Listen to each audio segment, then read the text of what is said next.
Hello, everyone. My name is Kat Oriel with Forbes Breaking News, and today I'm here with Matt Taglia, Senior Director of Emerson College Polling. Matt, thanks so much for joining me today. Thanks for having me, Kat. Of course. So, your first post-election poll came out today covering a wide range of topics.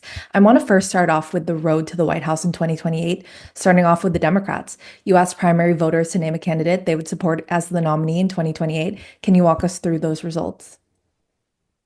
Sure. So we did this a little bit differently than some other folks have. We decided not to give preset options for voters, and instead we asked them an open-ended response, just name who you would like to see as the Democratic candidate. And we did that for both Democrats and Republicans. And on the Democratic side, we found Harris with 37%, Gavin Newsom with 7%, Pete Buttigieg with 4%, and then Gretchen Whitmer and Josh Shapiro both with 3%. There's a longer list there. We'll keep it to the 3% or above. Uh, but there are quite a few candidates that were named in this overall, running the gamut of politicians versus non-politicians. A lot of folks who say they just aren't sure, they haven't really thought about it yet. And fair enough. I think it's an understatement to say it's early. You're right. We still have 4 years here. But, I think it's useful to see, who folks are thinking about right after the election. And, no surprise there, Kamala Harris is still on the mind Mhm. of Democratic voters. I think that, if anything, this is just showing us that, she's got high name ID following the election. Democrats still generally like her. Uh, she very well could be the nominee. She could put herself up to be the nominee, but who knows? At this point, I think we're really just seeing what the possibilities are, what's out there. And I'm sure that this will change over the next 4 years. Right, that was going to be my next question. It is a common trend that post-election, the losing candidate in the weeks can still hold a large lead. So, I mean, I'm just wondering if this will persist through 2028 or if it's still people are still in the bargaining phase of the residual support that we're seeing, and that's contributing to the high number. Yeah, I think there's a lot of residual support there. The election is still fresh on the minds of folks. Again, Harris having high name ID, she's going to benefit from this, especially when folks are asked to name people that they would like to see as the nominee. She's probably one who is top of mind, and fair, fair enough. More power to her. If she was the nominee, she could be the nominee in 2028. That could hold. We'll see. But no, I don't expect that this will fully hold through Mhm. 2028.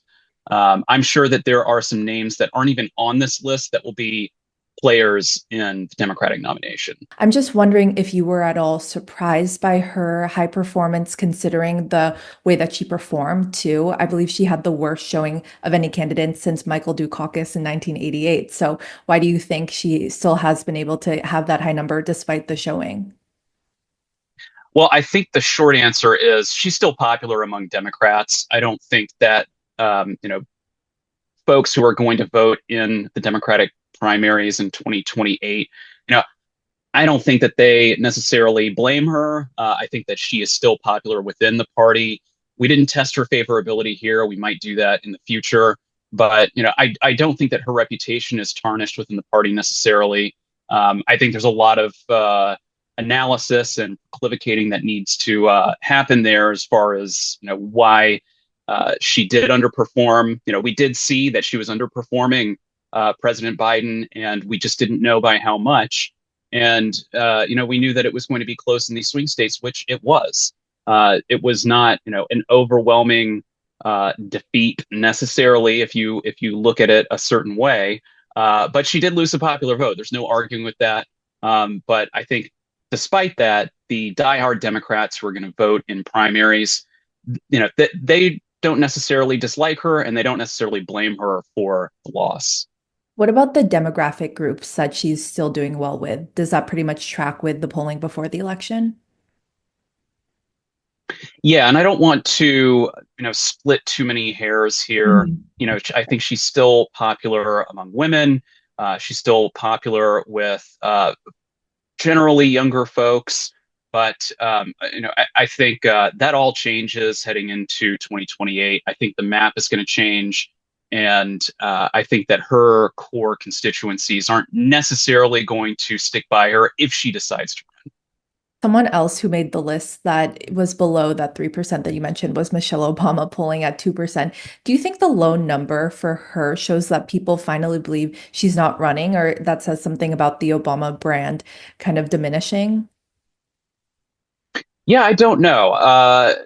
I think people have maybe taken it to heart at this point that Michelle Obama is not interested in running for president. And I think that also, she has not been necessarily in the news lately. She hasn't run for president ever.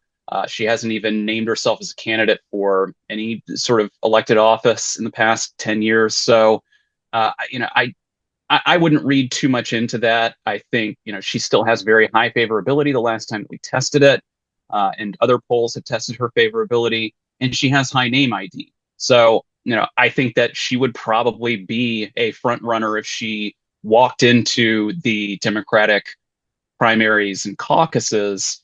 But that's just not necessarily the first person that folks think of. Mhm. I'm wondering what you think of the 4% who said they would vote for someone else, which beats most of the people on the list. Could this be someone more far to the left, like a Ro Khanna, or more to the center, like a John Fetterman? What are your thoughts there? Well, so that's someone else. That can include folks that people actually did name, but that didn't quite make the, 1% cut. So there's a broad range of folks in there. Mark Cuban is one of the names that's floated in that someone else category. And then there are also folks who just say anybody but, the regular politicians. There are a number of colorful responses that come through when you ask people to tell you in their own words, what they want to see. And so we saw a lot of colorful responses. We don't necessarily include them in the top line numbers if they don't hit that sort of 1% mark at least. But yeah, it runs the gamut. There's a lot of different folks included in the someone else category. Yeah, I know we're only 3 weeks out from the election in 2024, but what should we be keeping an eye on as it pertains to the nominee in 2028? Great question. I mean, the campaigns really are going to start soon. Even if they're not announced, even if we still have midterms to get through in 2026, there are still folks who are thinking about running for president, folks who are making plans to run for president. So I think you pay attention to some of the names on this list and what they do over the next weeks, months, and next couple of years, how they position themselves during the midterms. All of that is going to feed into whether or not they run for president, their favorability numbers, both at home, in their home state and nationally. That's going to feed into it. But some of these folks, they aren't going to be tested in those numbers. And, so to the extent that you can pay attention, sure, take a look at those numbers, see what these folks are doing, but I wouldn't spend too much time on it right now. Right, it does. Let me know if you think it's fair to say that it kind of is anybody's game at this point. Yeah, it is anybody's game right now. Yeah, definitely. So now looking at the Republicans, you also polled for that. Vice President-elect JD Vance is far and away the leader of the pack, but right now 51% are undecided.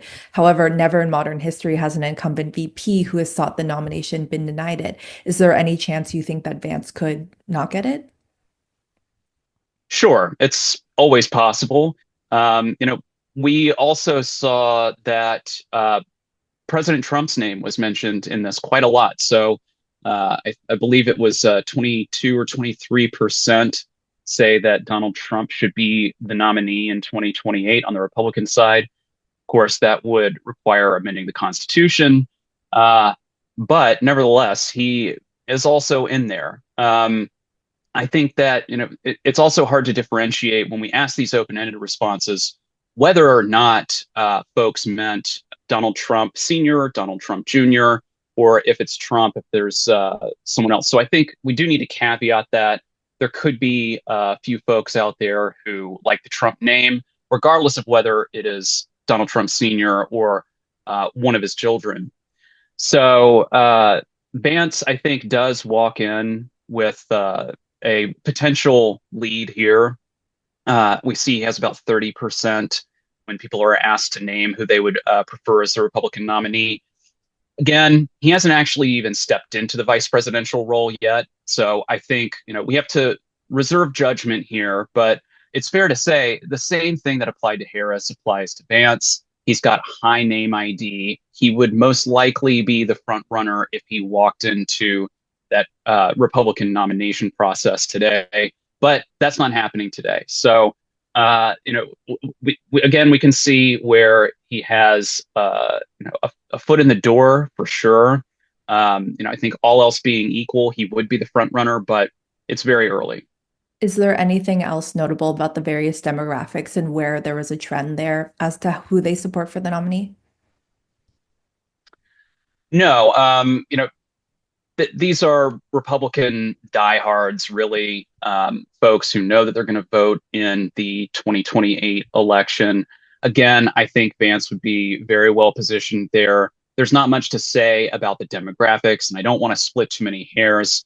But we also see that DeSantis has about 5%. That's pretty far behind.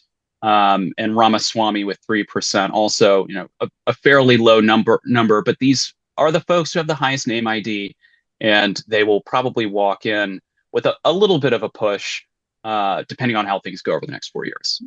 Now, moving on to the polling around Trump's cabinet nominations, you had polled voters on their support for the nomination of former Rep. Matt Gaetz as Attorney General, presumably before he withdrew his name for consideration. So, what did those results show? And do you think that almost predicted his lack of support from the Senate and eventual withdrawal?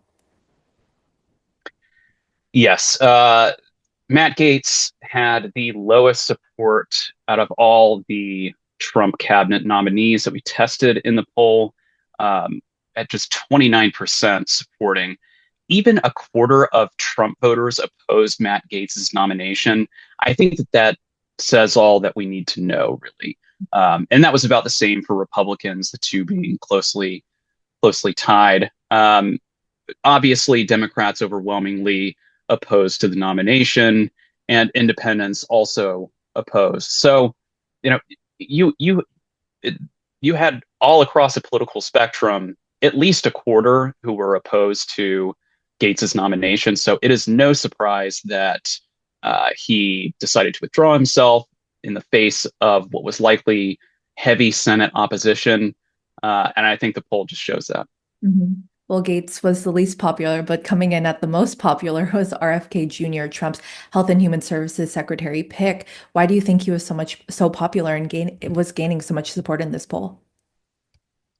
Well, I would caveat that and say that yes, he receives the highest support number at 47%, but he also receives 40% in opposition, and that's with 30% strongly opposed. So we see that RFK Jr.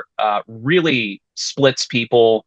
Um, you know, we see that 66% of Democrats oppose, 15% of Republicans oppose his nomination. So I think that you either love him or you hate him in some regards. I think some folks have been surprised at some of the things that they've heard from both RFK Jr. and the Trump plans for the next administration.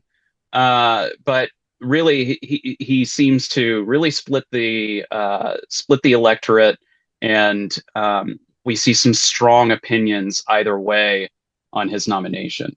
Hmm. That makes me think of when he was running for president too. I feel like that was the consensus among him of his supporters and opposers there. So, For sure. yeah, is there anything else you want to add about the cabinet results? Anything else notable from any of the other nominees? Yeah, I think Hegseth is the other one that was interesting. We find 37% support, 35% opposed. So he is just barely in that sort of positive support category.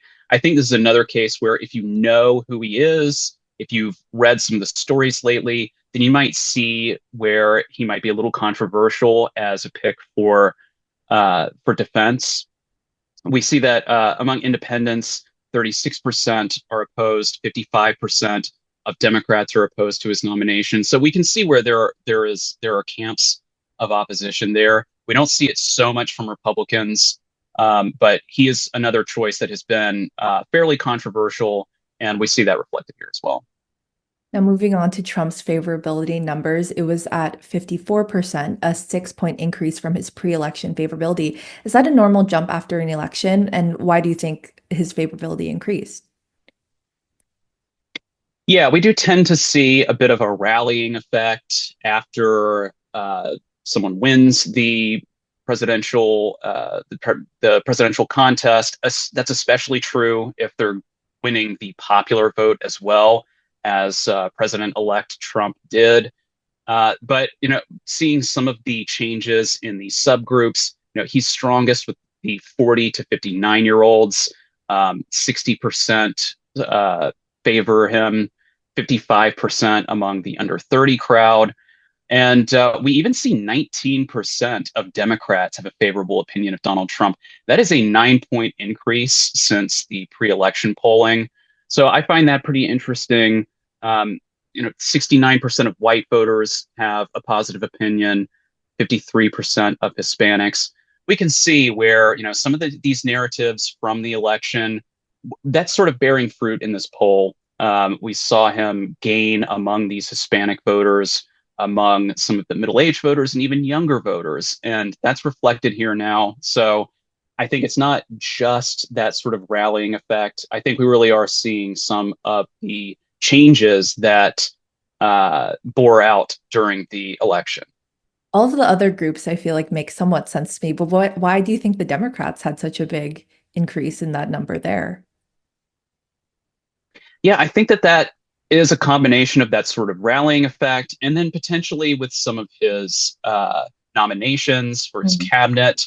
I don't know. It's hard to say exactly. Overall, folks are less concerned about the economy now.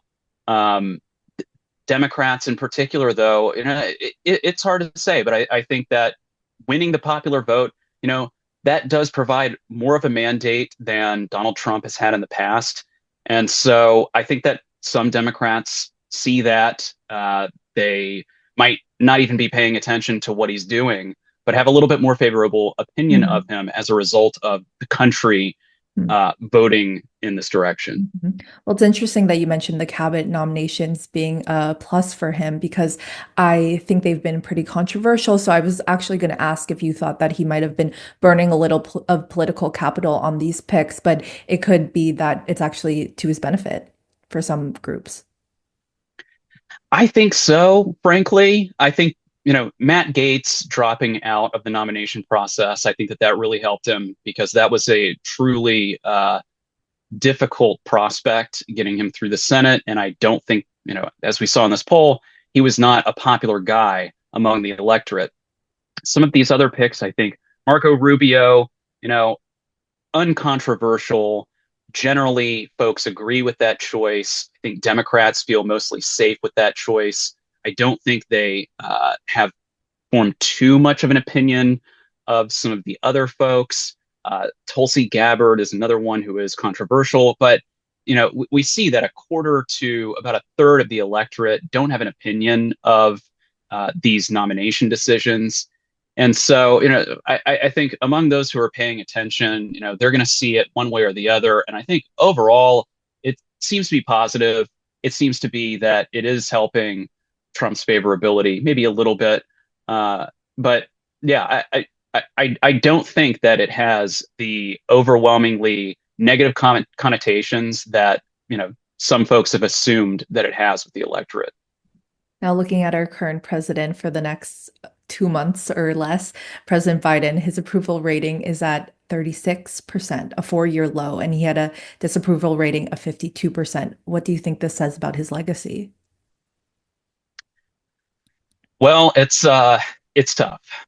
I think that he is unfortunately, at the receiving end of the electorate saying, "Hey, we voted this past election. Donald Trump is the president-elect, and the Democrats lost, and so we have an overall unfavorable opinion of you. We disapprove of your job performance, and it might I'm sure that there are many different feelings floating out there and different ways in which they want to blame President Biden for the loss in November. And perhaps that's fair. And that might be weighing into this. But either way, I would not want to be sitting in President Biden's seat right now. That's a tough place to be when the country has just elected Donald Trump again. And, the decisions that you've made up to this point have arguably led to that. There was another interesting question that you pulled about the potential for World War III. Why did you decide to ask that, and what were the results there? Yeah, 39% believe that there could be another world war. That's true of 46% of Harris voters and 33% of Trump voters.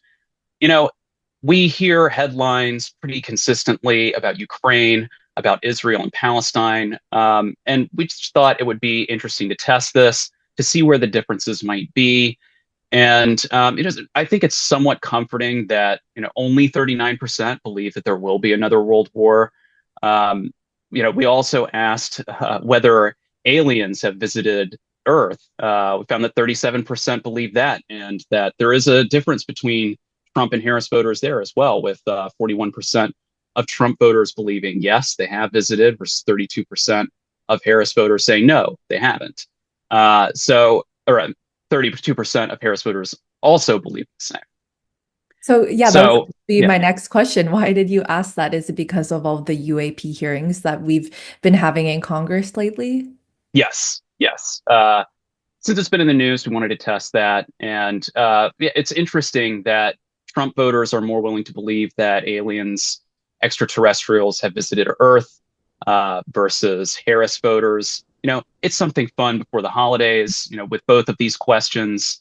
Maybe less so with war, but interesting to see the differences Right. between these and how Trump versus Harris voters view these issues, just after the election. Yes. Well, the final, last, and fun question, lighthearted question about the holidays.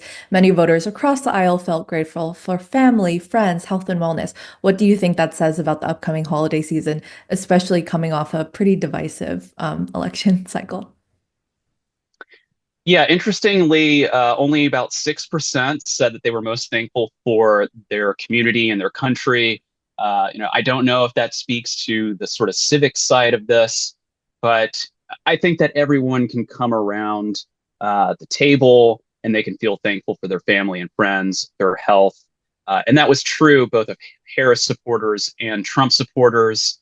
So these political divides, they exist, but we found that at the end of the day, folks are most thankful for their family, friends, health, maybe a little bit less so for their country's electoral system. We didn't test that specifically, but we've gotten through the election. I'm sure that folks are still bitterly divided, but it looks like they're going to put that aside for Thanksgiving and be thankful for one another. Well, that's a great note to end on. Thank you so much for your time today, Matt. Thank you.